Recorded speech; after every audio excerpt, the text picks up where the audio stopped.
Tom, you there?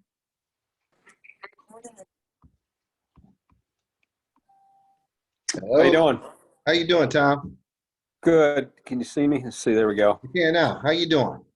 Good. Good. Take it you're super busy, huh? No, well, I just got back in town, so we had a special session, and I just got back last night. So I apologize for changing times and all that stuff. No problem, my friend. I appreciate you taking the time to talk to me. It's very important that we get to know the candidates and know what their beliefs, their values, and beliefs are. Just to kind of give you a quick overview, again, I thank you for coming on to talk to me. There may be a couple other people who join in, but I created the Independent Black Voters a couple years ago with the whole issue of starting a dialogue. It's not just for Black people. It's called the Independent Black Voters. Hold me 1 second. I need to plug this thing in. Okay. It's because it speaks to the issues in our community. Many times those issues are issues in everybody's community, but it is designed to speak specifically about the issues that are really affecting our community. We've been very active in the 2020 election. Many of the new judges that were elected were endorsed, and we actually worked very tirelessly to help them win, because we believe that knowledge is power, and we believe that we ask questions that our community wants to know that are specifically pertaining to us.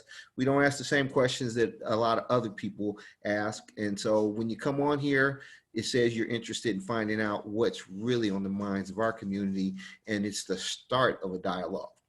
So Okay. I'm gonna start off. Can you just tell me full name, what you're doing now, the fact that you're running for sheriff, why you decided to run? Just give me a quick overview of what made you do this. Well, so my name's Tom Roberts, right? And I spent 34 years in law enforcement total. I went in the Air Force at 19 and became a law enforcement specialist. And so I spent 9.5 years there.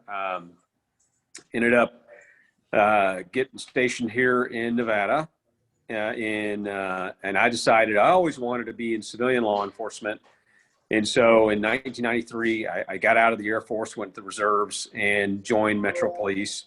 Setup mode is on. I apologize. My wife is resetting That's no devices problem. in the house. So if you get the feedback, I apologize. So anyway, I joined Metro, and I worked my way up through the ranks, worked a variety of assignments over the years, and I retired in 2018, in January 2018. And I did that to run for the Nevada Assembly. I rose to the rank of assistant sheriff. I was the number 3 person there when I left. Mhm. And throughout my tenure, I ended up getting a bachelor's degree, a master's degree. I had a bachelor's degree in education at University of Nevada, Las Vegas. Went on to get a master's degree at University of Oklahoma in human relations. Both of those degrees I got entirely on Nellis Air Force Base. They had degree programs out there for that, so that's been my connection with the military. One of my jobs under Sheriff Gillespie was I was the legislative liaison for the police department, and so basically I spent time at the legislature, spent time at city council and county commission meetings, and sometimes in DC. And I got interested in the policymaking process, and I thought someday that I wanted to possibly be an elected official at the state legislature. And so when it became time for me, I was talking to my wife. I did everything to be a police chief somewhere in the United States. I got the highest post certification. I got my master's degree. I went to Major City Chiefs Police Executive Leadership Institute, did all these things to make me marketable. And when I would talk to my wife, we talked about, well, where do we want to go? And it became clear to both of us that Nevada's our home. We have 2 sons. One is married, and he's raising his family here. My other one, I don't know if he'll stay here or not, but this is the community we love. And so I decided the way it works, couldn't really be a police chief anywhere else in Nevada. So like, what else am I going to do? And so I looked at that legislative piece, and there became an opportunity for me to run in a seat in Assembly District 13, where I've lived for 21 years. And so I retired to do that. So since then, I've been elected twice. I'm on my starting on my fourth year as an assemblyman. And when Sheriff Lombardo decided to run for governor, it became apparent that was an opportunity for me to get back into law enforcement. I hadn't been out too long. And so it allows me to be in law enforcement in the state I love. And I still think I have something to offer. That's my motivation to do it. Okay, great. First of all, thank you for your service. Secondly, again, we're here as independent Black voters. We're nonpartisan. So it is irrelevant to what party you are in right now. The key we're looking at is a dialogue for both parties and independents to talk about issues in the Black community. Obviously, there have been some strains between the perception, and I'm gonna say the perceptions on both sides, police and the Black community. Just give me your thoughts on that. What do you think is going on, and what do you think, if you were the chief, how you could help to bridge that gap? Because we are a community, and if we don't figure out how the police and all communities, but I'm specifically talking about the Black community, can heal and go forward, because I'll make this statement. The majority of the Black community does believe in law and order. The majority of the Black community believes that the bulk of the police are very good people. They're here to protect and to serve. However, we have a major issue of what I call over-policing. We have a major problem when Black people disproportionately are kind of held to a higher standard. They're put in jail faster, they're prosecuted faster, they're stopped while, they're driving while Black, they're walking while Black, they're bicycling while Black. And while we believe in law and order, we believe in equal justice in the same time. We believe that we should not be over-policed, and we believe that police should be public servants for everyone, yeah, not just some people in some communities. So give me your perspective on, like I said, on where you think we are. Give me your perspective on where you think we can get better, because it is important to us that the police community and the Black community learn to love each other again, or start to love each other again. Yeah.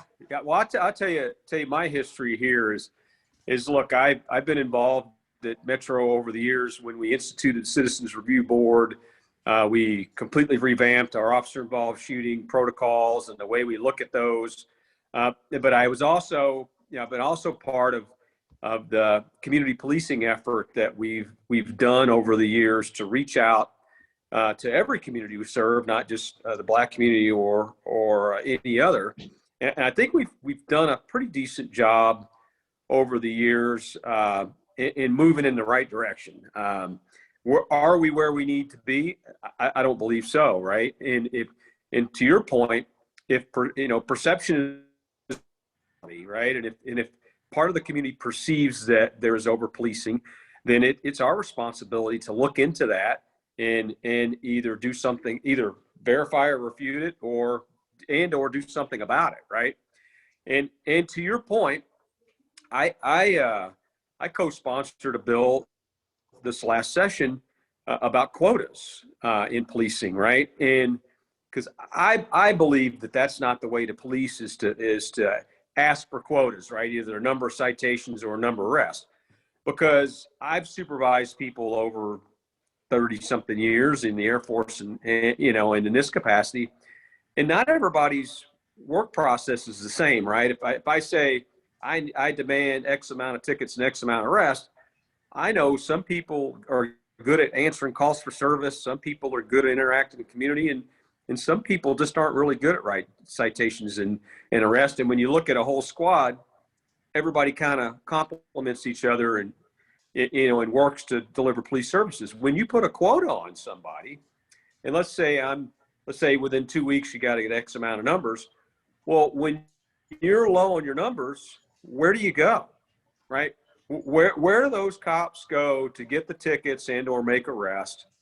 And and typically it's your most challenged neighborhoods, right? Yes, absolutely. Not necessarily all black neighborhoods in Vegas, but there are some that that would fit into that category. And so when you do that, you take away the discretion that cops normally would have, right? And they could be stopping a disproportionately amount of people to get to that arrest, and or, you know, if somebody's got a traffic warrant or something like that where they would normally not arrest, well, they go, well, I need my stat, and so they make the arrest. And so I know that that's going on within the organization, and that's why I sponsored that bill, because I think there's other ways to supervise and there's other ways to reduce crime other than through stick and whistle, you know, an arrest.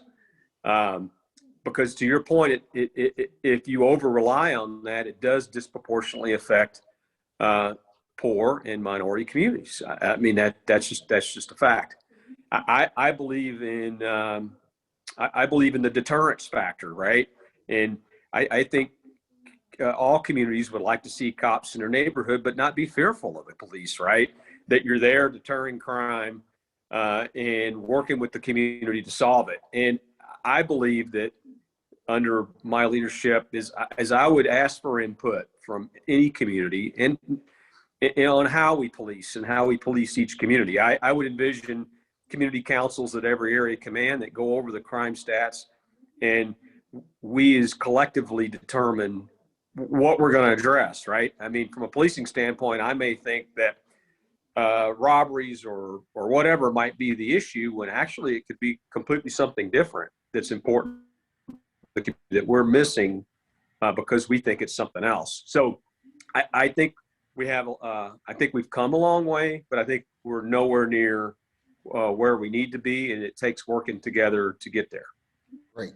And I'm glad you mentioned the quotas, because again, a lot of people will not even admit their quotas, but we know their quotas. And obviously, if the police force is predominantly white and they're pressured to get quotas, they're going to go to the community that doesn't look like them. They're going to go to the poor communities. They're not going to go to the upscale communities to write these tickets. And these are the types of biases and the types of problems that not only do you have poor people, but when you're putting this type of pressure on them because of quotas, you're basically doing a disservice to the community. So I'm glad that you talked about that without being prompted, because there you're right on the nose. We have to have a police community that is not looking to lock up and ticket their poor. We need to have a police force that is there to support the community. So I'm glad to hear you say that. So, you know, you're dead nuts on that. Well, and another thing that I supported was that, you know, and I'll get flack from my law enforcement side, is the decriminalization of minor traffic offenses too, right? And you know, because quite often people that can't afford to pay those tickets or whatever end up being incarcerated, and it's kind of counterintuitive to what you're trying to achieve, right? You know, if you got somebody that's struggling, you know, to get back on their feet, and they run into an issue where they can't pay those fines in a timely manner, rather than be incarcerated, you can set them up for a pay scale, and you don't have to do it. You don't have to do it through the criminal justice system, right? You can do it through a civil process, and so that's why I supported that too. But. Okay. So far, you're going in the right direction. So I'm glad to hear you say that. One of the issues too, I believe that our police force should look like the community. And I know right now they're stating that there's even a lack of enough police. Unfortunately, in the Black community, we're looking when outreach is done, when there are attempts to increase the amount of police force. This is the police force, the fire, everywhere. It just seems like folks that look like me are not in the loop. It seems like the opportunities are not there, because the other part of it, if you build a police force that looks like the community, if you have 13% of your populace is African American, if you have a certain percentage of it that are Hispanic, etc., but you have the group that is probably dealing disproportionately with the wrong side of the police force, but you have very few people who look like them on the police force, you're doing a disservice to the police force on two counts. It's hard for the community to trust you if the only people in the community that are policing them do not look like them.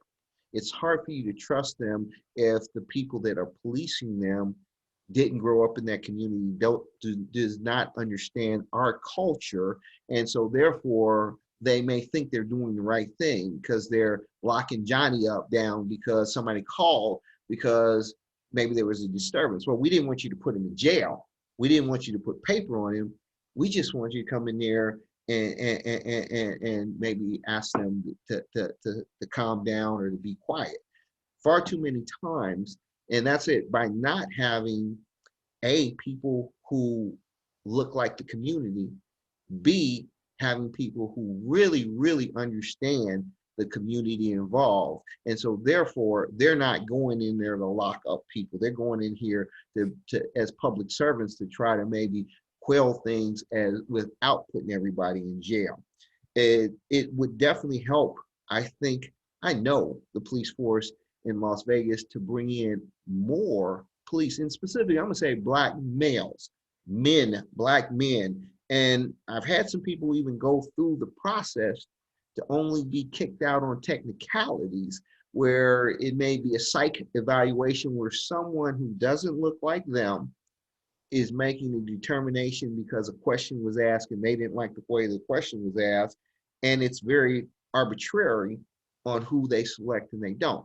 There's some problems in the selection, there's a problem in the outreach, there's a problem overall when you have, and I'm specifically talking about Black men, a disproportionate amount of Black men who are officers, if you're dealing with disproportionate amount of Black men who are dealing with the policing. Would you agree? So I would say, yeah, that your police agency should reflect the community police, right? It's common sense that for you to relate, and this is, look, we're one of the most diverse cities in the world, or in the United States, maybe not the world, but and we have struggled to make up those gaps in some demographics, right? And specifically African American males, and the anti-police sentiment, last summer hasn't helped any at all, and so I think number one, I mean, we have an extensive recruiting effort. We always have, and we've gone to historic Black universities.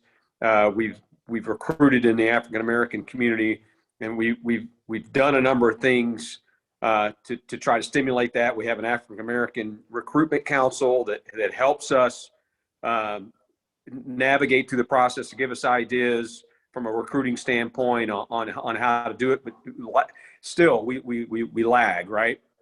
And I think a lot of it has to do with is getting into the community and letting the whatever community that you're targeting for recruitment is letting them know what am I signing up for, right? How to get somebody to volunteer, what am I signing up for? Which really goes into back to community policing and involving ourselves in the community and continue to build that trust, so that people know, all right, well, that's a good organization and I wouldn't mind working there, right? And so the second part of your issue is that we have things in our human resources that is eliminating folks unfairly or unjustly, then that needs to be addressed. And I think when I was over human resources for a short amount of time as assistant sheriff, processes in places that constantly would review those things. I don't know if that's still occurring, but I would advocate that we review those on a regular basis to ensure they're. And another thing is communicating back to people that have not assessed, be transparent on why they didn't. I think that's a challenge too. But another way is I think we at Metro do a good job of engaging community. We have community-oriented policing at every station. We have an office of community engagement, and we engage, in a lot of facets of the community. But I think we miss our youth, and we miss the youth in our community. We eliminated in-school programs with DARE. Of course, there was some talk that wasn't as effective as it could have been, but we're really not there hardly at all. We have a Police Explorer program, and I was involved in the Police Explorer program for a while, and we have a waiting list, right? Sometimes we open recruitment for that. We do very well in the Latino community.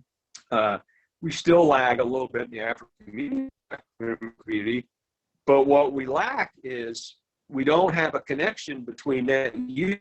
They can stay there until they're 21 and they can become police officers because that's the age. But what we don't have at Metro, Your signal, and excuse me I don't know what's going on, but your signal was kind of weak. So I'm kind of half. Okay. I don't know what's going on? I don't know. Yeah. So I'm on my Wi-Fi, so hopefully you can still hear me.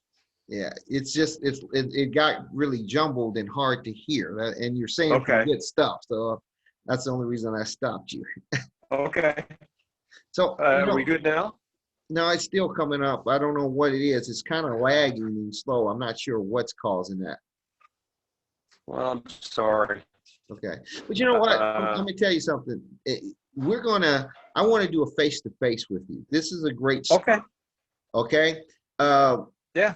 Tom, the Independent Black Voters, we will be vetting candidates, and we will be actively helping them win.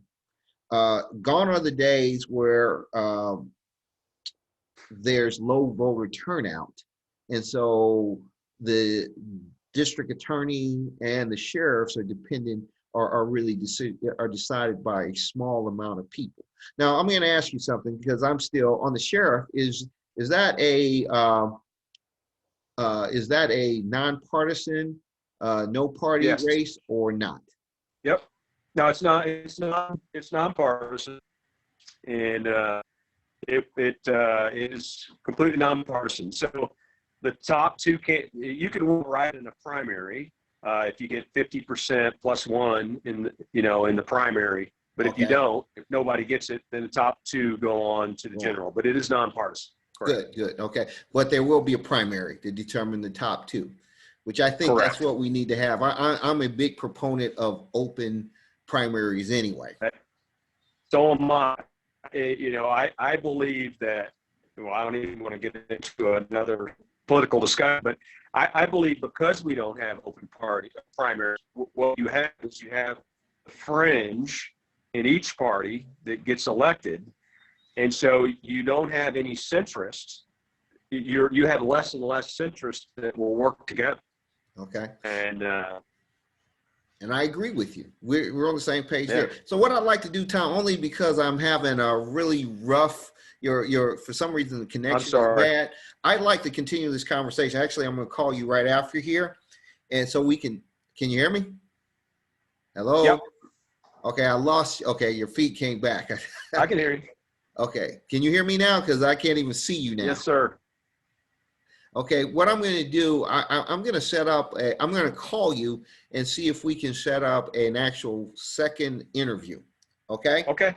Yeah, sounds good. I'm interested to go even more in detail with what you're saying, but I'm going to call you up now and finish our call today just because the feed's giving me problems. Okay? All right. Yeah, thank you. All right, I'm going to call you in a minute. Thanks. All right. Bye. Hey, this is Brian Harris with the Independent Black Voters. Our vote is not free. Tom Roberts is running for sheriff.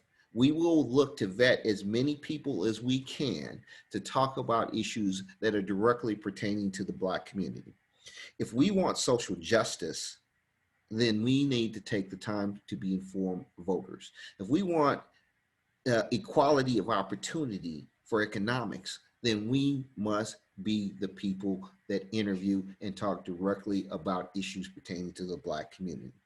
Join the Independent Black Voters on Facebook. Be part of the solution, not part of the problem. Many times these elections are determined on the primary, just as it was said by Tom. If the primary, one group wins 51%, there is no general election for the sheriff. Many times we skip the primaries when it comes to the district attorney. And by the way, we're supporting Ozzie Fumu. As to the sheriff, so there, a small amount of people determine who leads these organizations. And these organizations are very important if you really want social justice and economic equality. So join us on our journey because we believe our vote is not free. I'm Brian Harris. I'm a nonpartisan, but I will pick a party for the primary and I will vote. And then I will reestablish as a nonpartisan because we cannot afford to not vote. We must be educated voters and we must vote with an agenda that is tied to social justice and economic equality. Thank you all. Peace. This is Brian Harris, the independent Black voter and the creator of Black Book Media.